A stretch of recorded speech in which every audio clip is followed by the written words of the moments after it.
They were pointing guns at me, told me to stand up, and they kept asking over and over where the crypto was.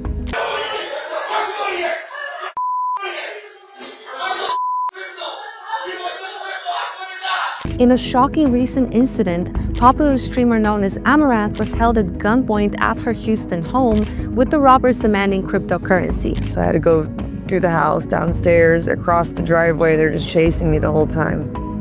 This is only one of a series of recent instances where public figures who are known as crypto holders have been physically attacked, which begs the question, how do we protect ourselves, and is this going to continue happening as the rise of crypto continues? Today, we sit down with Amouranth to hear from her firsthand of what exactly happened, what are her thoughts on crypto, and how might we be able to protect ourselves better. Stay tuned. So first of all, thank you so much, Amouranth, for being here. We see that your husband Nick is here as well. You have gone through something very, very intense, and we would love to hear from you exactly what happened on March 2nd. Yeah, it was a night where I went to bed before he did. So I was lying in bed for a few minutes, and just like before he was even asleep yet, I heard like super loud crashes coming from right below me. There's like two or three of them. And so I called him and I asked if he heard that, because he was in the building that we have across the driveway where it's like his man cave and then combined with my studio. And he said no, he didn't hear them. And it's probably the dogs. He guessed, since the patio is right below me. So there was crates that we have that the dogs like jump on and off, and the table they jump on and off. So they're kind of loud. But I didn't think it was the dogs because it was too loud. And so I told him I was going to lock the door just in case, to my bedroom and to the balcony. And then I tried going back to sleep, but then a few minutes later, more loud crashes were actually at my bedroom door. And they started shooting it and kicking it. I was calling him and telling him someone was coming in here. He said it wasn't him. So that's kind of how he knew that something was going on. And I just kind of let the phone stay on. And three guys entered my room. They turned on all the lights. They were pointing guns at me, told me to stand up. And they kept asking over and over where the crypto was. I wasn't sure how to give them anything. I don't even have Coinbase on my phone. I don't have any cold storage devices in my room. And they didn't seem to be satisfied with that answer. So they started pistol whipping me. I was only able to defend myself with my own fists, like I did for my boxing training. And they hit me 3 times. I started bleeding a lot, and I thought that I was going to die, because if I don't have anything to give them, they're just going to keep beating me. And so I just had to pretend that I knew where like a cold storage device was. And that's when I decided to lure them to my husband. So I had to go through the house, downstairs, across the driveway. They're just chasing me the whole time. And when we got to the other building, I decided to go upstairs instead of to the panic room. So I thought they were too close behind me to be able to shut the safe door, since it's super heavy. And when I turned the corner of the stairs, that's when I saw my husband ready with the gun and told me to get down. And so I ducked and kind of like decided to sidle along the wall. And that's when he shot at them. She called me, kind of just echoing what she said. She called me the first time, and then I said, it's probably the dogs. That's what it's been the last 3 or 4 times there's been a sound. It's just them getting into some trouble. And then she called me back 2 minutes after that, and this is the one that was kind of surreal, because right from the onset of the call, like you could hear someone was like banging on the door, right? And then like maybe a couple seconds after that, and you hear just this super loud crash that could only be the door coming down. And then you start to just hear like voices, right? Like men's voices, shouting.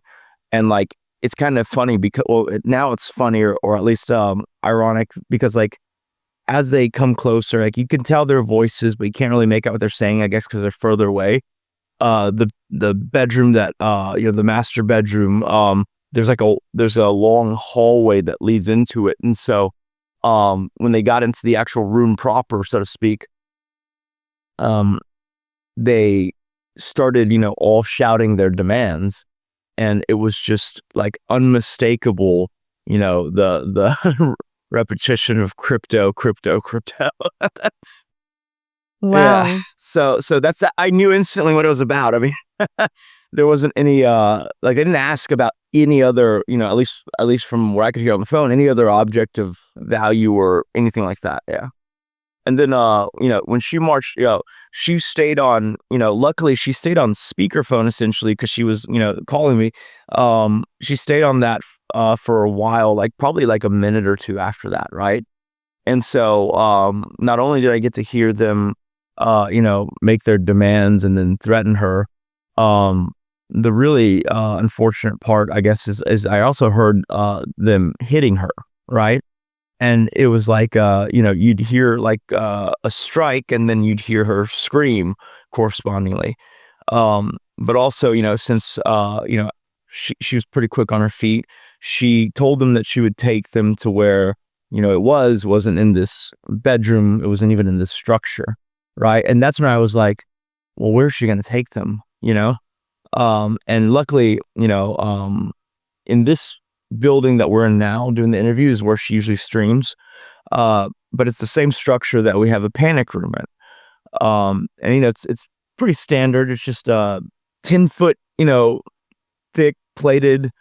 I guess there's a unique part of it where when you close the safe door, because it's actually just a safe, like a huge room safe, right? When you close the safe door, there's a motor that kicks on and it pipes in air from the roof down. And so, like, I guess, we didn't design it. The original homeowner was kind of a prepper as well, I guess. And so it's kind of like, I guess you can't get smoked out because you have an air source. So it's pretty safe, right? And so I figured she's either going to go for that or she knows that I'm also in this structure, right? And, I have a gun, right? More than one, actually, right?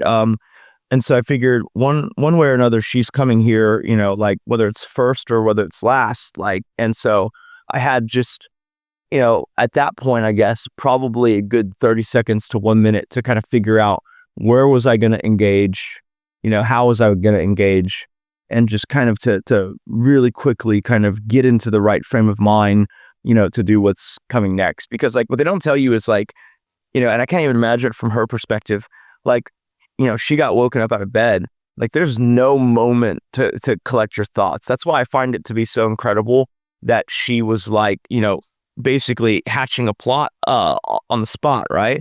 Like even for me with a little bit of time, it was like you only had time for like the most essential kind of things, right?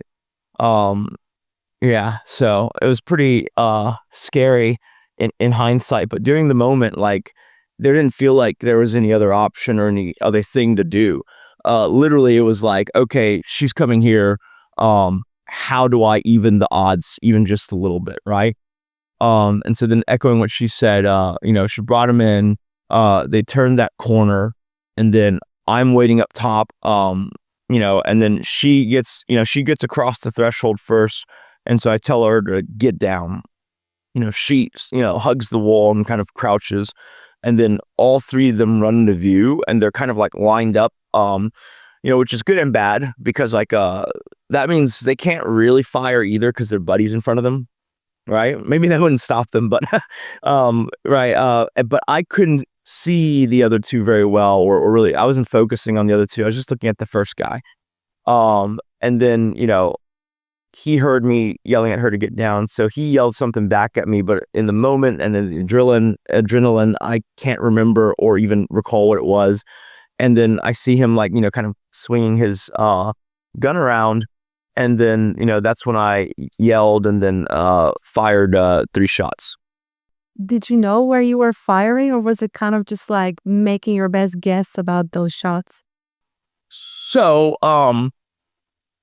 because of it was the L-shaped corner, and then there's like a staircase leading down to it, and I was on that staircase.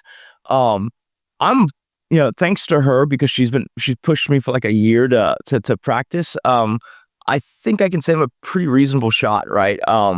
And so I would say that, like, to echo that, like, it's not just the shooting that was, part of the training, but it's also like real basic stuff, like, making sure you have a round in the chamber, making sure the safety's off. Like, it's kind of interesting because like I don't consciously remember doing those things. It's like all become automatic once it's in your hand, right?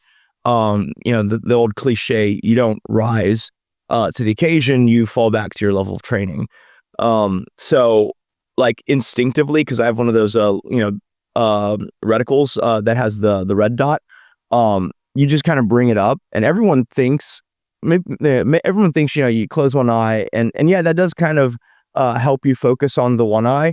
But I was always taught that if you're in an active situation, you need both eyes because you want that peripheral vision, right? Not only do you want what's in the reticle, right? You want to see the picture around it too, because if they run and then you kind of have to right? And so, I think it was just all super automatic. Like the red dot, was somewhere in center mass, and then I just squeezed the trigger a couple of times. Yeah. But shooting up to down, I'm pretty sure I shot a little lower than, the normal center mass thing. So that would be the only thing to compensate for, because, gun ranges are flat. I guess I got to find one where you're shooting downwards. So yeah, I mean, luckily all of that was pretty automatic. None of that was like a conscious thought, because I would not have been able to gather myself for that. Yeah. That is incredibly brave on both of you. First of all, like you said, her being woken up in the middle of the night, enduring that, what sounds like just pummeling with their guns. Thank God you had some of that boxing training so you knew what to do. But thinking so quickly on your feet, that is really incredible. And for you, Nick, taking on these three guys, it just sounds like a scene out of an action movie. Like he's yelling at you like, "Duck, you're hugging the wall, Amouranth." It's just like unfolding so quickly. But the craziest thing in the situation to me is them coming in and just being like, "Where's the crypto?" You mentioned that you have a number of electronics, you've got cars on your property, and then these robbers come in and they immediately go for, "Where's the crypto? Where's the crypto?" Did they seem like they were knowledgeable about crypto and crypto transactions, asking you to hand it over essentially? Or do you think they were just kind of like hoping that you would just give them everything you've got, and it might have been something that they've heard on the news about crypto being valuable? Uh, that's a good question. I'm not sure because I like to believe people are, have average intelligence, but you never know. Um, yeah, I assume they were just asking for like a cold storage device, or they did scroll through my phone, so maybe they would have been okay with like an app transfer too. I'm not sure. Yeah, it's actually really surreal because yesterday another huge kind of home invasion news broke of another female creator. I think she lives in Canada, and they broke into her house because they knew she had a few nice vehicles, and they were intent on stealing the vehicles, right? Um, for us, like obviously this has changed, but we have a number of, I would call them fairly nice vehicles. And I previously, because there's never been any security thing, and we have staff and attendants and people who do kind of take care of the property, and even someone who comes in and washes and details the cars every month. Like I just left all the car keys in the cars. Like if they were hitting us up for the cars, like they would have driven like 3 of them away. Right? Like it was like, it's surreal because like they're just parked. A few of them, I have a garage set up too, obviously, but like a few of them are just parked on the driveway. And they didn't even check. Like not once. They didn't even look inside them. They were just literally like, tunnel visioning the crypto, which in this particular case was very helpful because we had no idea, what is the exit plan, once they get what they want, what do they do, with Caitlin, for instance. And so we knew that there was something, information based that they needed from her still. And so that gave us a little bit of operating leverage, I guess. This is my follow-up question for Caitlin. In late 2024, you publicly shared that you have some Bitcoin holdings on social media. Looking back, do you think that this may have been what triggered these people to hatch this plan? I think so, because after we tweeted that at the time, he was actually getting some, since the I guess the number attached to the crypto wallet is his. He was getting some like fake calls trying to pretend that it was Oh yeah. the security to like essentially I scam him. Yeah, like both of us got inundated. Like you would not believe the volume of calls of people trying to pretend to be like literally every one of the exchanges or apps, right? Coinbase, Gemini, everyone was calling from one of those companies, allegedly. Yeah. Yeah. Yeah. And they were, I'll tell you this, I've never heard phone scammers that good. Like these guys were like, it wasn't like the English was very familiar with them. They sounded like phone operators. I guess they're getting better. I still get these calls sometimes, but their English is not even up to par, so that's an easy one to tell. So you've always been open about, a lot of your life. You're a very popular streamer, obviously. Both of you have been quite open. When it comes to your finances, has this experience changed, the way that you plan on talking about crypto? Do you still plan to talk about crypto and being transparent? Or has this shaken you as much as you maybe not wanting to continue sharing about that? Um, See, that's a interesting one because like sharing about it definitely does help get like articles written about you and stuff. So it does helps kind of like on the earned media side. But maybe I'll just lie now and mislead and say how it's not at my house or I don't. Well, that wouldn't even be a lie. Right. But at the time, they didn't know that, right? So it's like when we first did that, obviously we hadn't put it in a thing yet, but we did have since then, right? So it's like I could even say like I don't have any is what I was thinking more. Right? It's like I don't have any more. I don't know. And maybe we'll just write about our incredible losses. I don't know what we would do, right? How do you combat dummies? I'm not sure. I think I do think though that like there is a visceral thing with stating like an exact amount, especially when it hits some threshold, right? Maybe it's 1 million, maybe it's 10. But like at a certain number, I think it's when it's really like, like they can imagine, kind of the payoff or whatever. Mm. And so I think part of that would be just to keep the numbers vague, but maybe directionally correct, right? Like for us, that amount of crypto was kind of we had a bunch of sponsorships in like from 2019 through 21, the COVID years and right before, where we accepted crypto as a payment for her, normal kind of sponsorship and branding work, because I could tell that the people who control the digital marketing purse at these companies that were sponsoring her, they really like crypto. Like they were, Bitcoin maxis or whatever it is you want to call them. And, one of them, one of the biggest ones was the guy who did the digital marketing for Cash App, right? And then Jack Dorsey's, I guess been fairly involved. And so I was thinking, is a strategic thought. I was like, we should appear as, birds of a feather. He keeps asking if we would take our payment in crypto. So let's just tell him yes. And then I think Bitcoin was like $4,000 to $6,000 a coin at the time, right? And then as luck would have it, we didn't really need the money, and so we just let it sit in crypto, and it just kept doing the thing. And I was just like, well, all right. It makes you look really smart, and you look back and you're like, I had no idea. I just kind of forgot to sell it. And what was the amount that you said you had in terms of Bitcoin? Like how many Bitcoins did you say you had last year? Gosh, I think so. We did end up selling some, like especially after taking the screenshot. So I know how much we have. Well, it's moving a lot now too. But like I don't know. I think there's close to 600, but maybe in the 5 handle right now. Yeah. We also like, so I have this weird thing where if it's in either like something like a Coinbase, which is pretty secure, or the cold storage, like Coinbase, sometimes I sell some of it and then it'll sit in cash. But like to me, that's actually just like earmarked money, because I don't really net withdraw from them. And so I'll buy when I feel like it's opportune, and then I'll sell when I think it's opportune. Like I sold some, luckily, above 100,000, just because 100,000 is a nice round number. But yeah, like, so I would say we've pared that amount down a little bit, right? Which at like 100K plus per coin value was close to like what, $20 million. it would have come down anyways because I haven't checked prices, like in the Don't 80Ks, check right something now. like that. Yeah, yeah, yeah. I'm really good about not looking. Like it's easier to not look. Especially on the way down.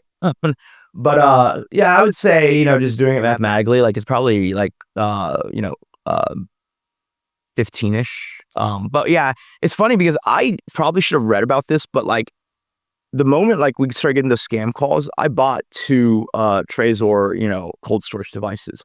And the idea was one is a decoy. But like I think I told her about it too. And I don't think like sometimes, I talk to her and she just like tunes me out.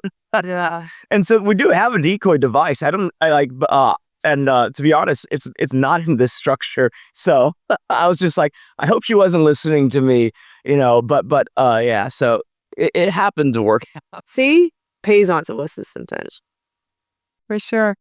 And now that we see that, the safety of a number of people has been compromised because of crypto specifically, and there was a recent case with one of the founders of Ledger as well, is there any advice that you would give to people, and advice that perhaps you would give yourself to stay better physically protected? Because obviously passwords and cold storage wallets and even a decoy in this case isn't quite as helpful as we may have thought it is. So are there any measures that you're taking from here on? Well, he has that automatic gun, so I don't. Does that count? Well, like we just it's really just that old thing where it's like an ounce of prevention, right, is worth a pound of cure. We had pretty good security before, Yeah. and we're free to say this now because as of yesterday, yeah, Friday, they've caught and charged all four. Yeah. Wow. And so I can now say that like the one I shot, right? His buddies had a pretty dire choice, which is like, their friend is bleeding out. But if they take him to the hospital, a gunshot wound kind of is an automatic call to the police, right?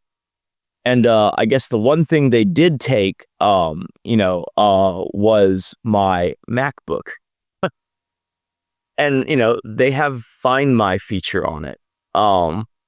And so I know it was kind of like the one thing was like a Trojan horse. And so they took it, and then when I checked Find My, so she goes to the hospital because she has blood streaming down her face, and they keep me there for 2 hours for questioning, which I get it. They didn't let me go with her. But right after I was done, I hopped in my car to go, pick her up at the hospital.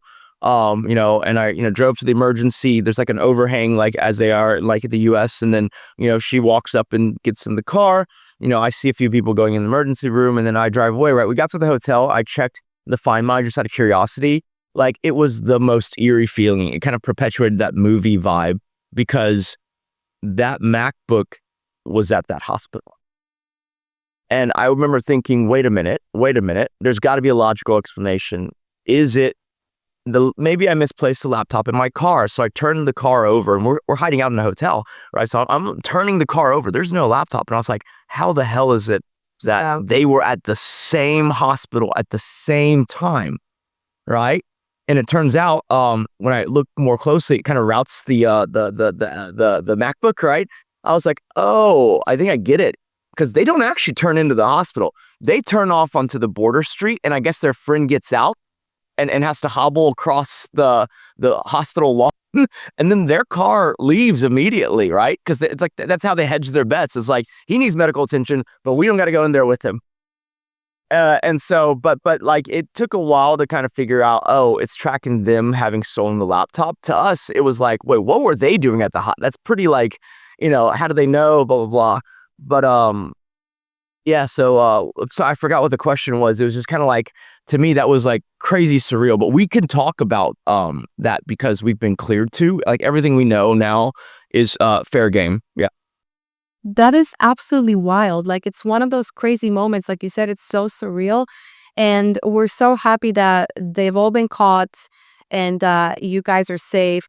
Something that comes to my mind is, will you keep living where you live, or do you plan on moving?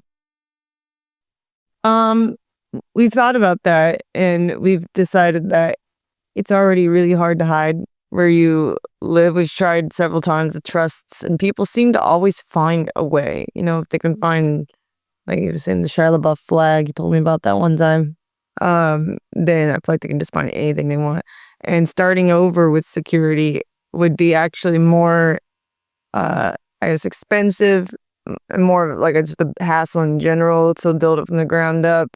And it'd take more time than just upgrading what we have right now. So for now, we're staying here, but we are looking at property still. And do you think that you'll try to hide it as best you can? Say that you do move in the future to sort of protect your location? Yeah, I mean, we always try to. I think it'd be easier now though, since before, at least in America, you can't really take your public records um off like the system database from public view until you have something like this actually happen to you. Like, you can't take preventative measures like that, but hopefully now we could actually do that when we do acquire property. Well, once again, we're so glad that you're safe. And is there anything else you'd like to talk about? Anything on your mind or anything you'd like to say to the Cointelegraph audience? Yeah, I mean, if you can, depending where you live, you can have arms. Just make sure you take some security because there's people out there that are crazy and they don't like taking no for an answer. Okay, well, thank you both so much. You've been so brave. Thank you so much for sharing your story. And we're again so happy that all four have been caught. We know that you're upgrading with some more dogs, with some more security. So nobody ever better considered pulling anything like this because obviously you guys are not to be messed with. And we wish you all the best.